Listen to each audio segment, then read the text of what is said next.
شب قدر کو شب قدر کیوں کہتے ہیں اور اس کی فضیلت کہاں سے ثابت ہے؟ جناب پہلی بات تو یہ دیکھیے کہ شب قدر اس کا ثبوت قرآن پاک کے اندر واضح طور پر اور واشگاف الفاظ کے اندر موجود ہے، جو کہ اظہر من الشمس ہے۔ اس کے لیے کسی دوسری دلیل کی طرف تو ہمیں جانے کی ضرورت ہی نہیں ہے کہ اللہ تعالیٰ نے اپنی لا ریب اور بے عیب کتاب قرآن مجید کے اندر ارشاد فرمایا کہ انا انزلناہ فی لیلۃ القدر وما ادراک ما لیلۃ القدر لیلۃ القدر خیر من الف شہر۔ لیلۃ القدر کی رات وہ ہے جو کہ 1000 مہینوں سے افضل اور بہتر ہے۔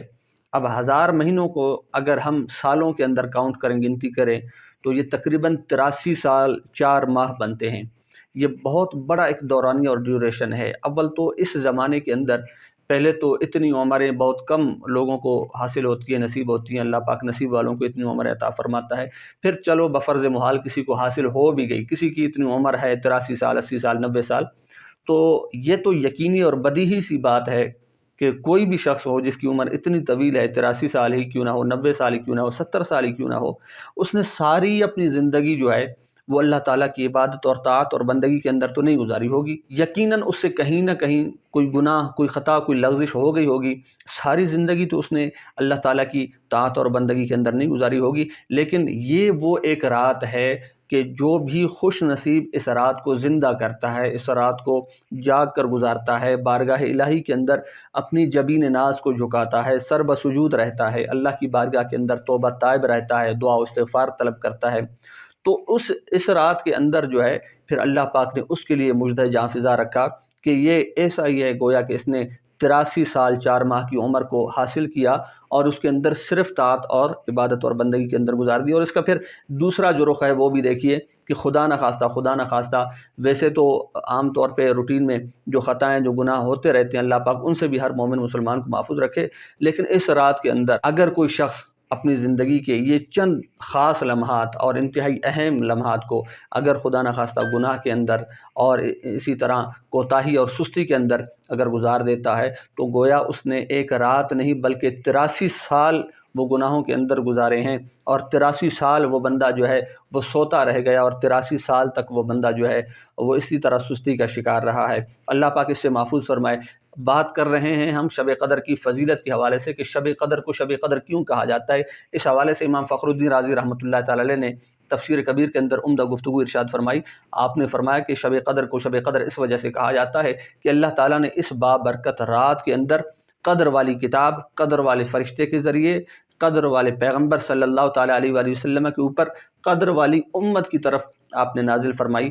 اس وجہ سے اسے شب قدر کہا جاتا ہے۔ اور حضرت امام ابو بکر البراق رحمۃ اللہ تعالیٰ علیہ بہت زبردست آپ نے کلمات اپنی زبان سے ارشاد فرمائے۔ آپ نے فرمایا جو شخص اس رات کو زندہ کرتا ہے طاعت و عبادت کے اندر اور اسی طرح ذکر خیر کے اندر گزار دیتا ہے، مساجد کے اندر جا کے عبادات کرتا ہے، نوافل کثرت کے ساتھ پڑھتا ہے، درود شریف پڑھتا ہے، تو یہ رات چونکہ قدر والی ہے تو اس گناہگار شخص کو بھی قدر والا بنا دیتی ہے، حالانکہ وہ پہلے قدر والا نہیں تھا، لیکن اس رات کی قدر اور تعظیم اور توقیر کرنے کی وجہ سے اللہ پاک اس رات کے صدقے میں اس شخص کو بھی قدر والا، عزت والا بنا دے گا۔ پھر حضرت عبداللہ ابن عباس رضی اللہ تعالیٰ عنہ آپ فرماتے ہیں کہ چونکہ اس رات اللہ تعالیٰ اگلے سال کے جو فیصلے ہیں وہ سپرد فرما دیتا ہے فرشتوں کے، اس حوالے سے اس کو چونکہ یہاں پہ قدر، حضرت عبداللہ ابن عباس فرماتے ہیں کہ یہاں قدر بمعنی تقدیر کے ہے کہ اللہ تعالیٰ فیصلے جو ہے وہ فرشتوں کے سپرد فرما دیتا ہے، اس وجہ سے اسے قدر والا کہا جاتا ہے۔ قدر کا ایک معنی ہوتا ہے تنگی۔ بزرگوں نے فرمایا کہ اس رات کو قدر یعنی تنگی والی رات کیوں کہتے ہیں، تو فرمایا اس وجہ سے کہ آسمان سے کثرت کے ساتھ فرشتے جو ہے وہ زمین پر آتے ہیں، نازل ہوتے ہیں، اور زمین پر جب وہ آتے ہیں تو ان کا ہجوم اتنا ہوتا ہے، وہ لشکر اتنا بڑا ہوتا ہے، کثرت اور تعداد ان کی اتنی ہوتی ہے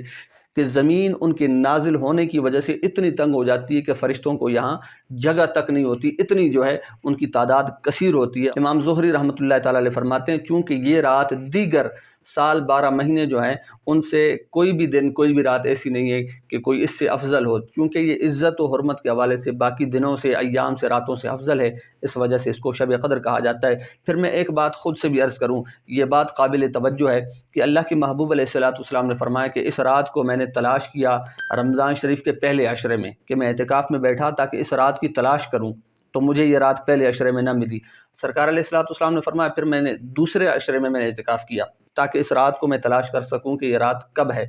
دوسرے عشرے میں بھی مجھے نہ ملی۔ پھر فرمایا کہ اگر تمہیں اس رات کو تلاش کرنا ہو تو رمضان شریف کے آخری عشرے میں بیٹھا کرو اعتکاف میں، کہ اس آخری عشرے کے اندر اللہ پاک نے اس رات کو پوشیدہ فرمایا ہے۔ اب میں یہاں پہ یہ کہنا چاہوں گا کہ وہ نبی مکرم نور مجسم شفیع معظم جناب محمد رسول اللہ صلی اللہ تعالیٰ علیہ وسلم، آپ کی ذات بابرکات وہ ہے کہ جس کے نقش پا کی تلاش کے اندر سارا جہان جو ہے وہ سرگرداں ہے، اور آپ کی قدم مبارک کے ساتھ، آپ کی نالین کے ساتھ لگنے والی مٹی کو جو عشاق ہیں وہ آنکھوں کا سرما بنانا چاہتے ہیں، وہ نبی مکرم نور مجسم صلی اللہ تعالی علیہ وسلم فرمائیں کہ میں نے اس رات کو تلاش کیا، میں نے اس رات کی جستجو کی، میں نے اس رات کو حاصل کرنے کے اندر محنت کی ہے۔ میں تو کہتا ہوں کہ قربان جاؤں اے شب قدر تیری عظمت و حرمت کے اوپر کہ خود نبیوں کے سردار، تمام ولیوں کے سردار، تمام کائنات کے سردار، جان دو عالم، رحمت دو عالم نور مجسم صلی اللہ تعالی وسلم نے تجھے تلاش کیا، تیری جستجو کی اور تجھے حاصل کرنا چاہا۔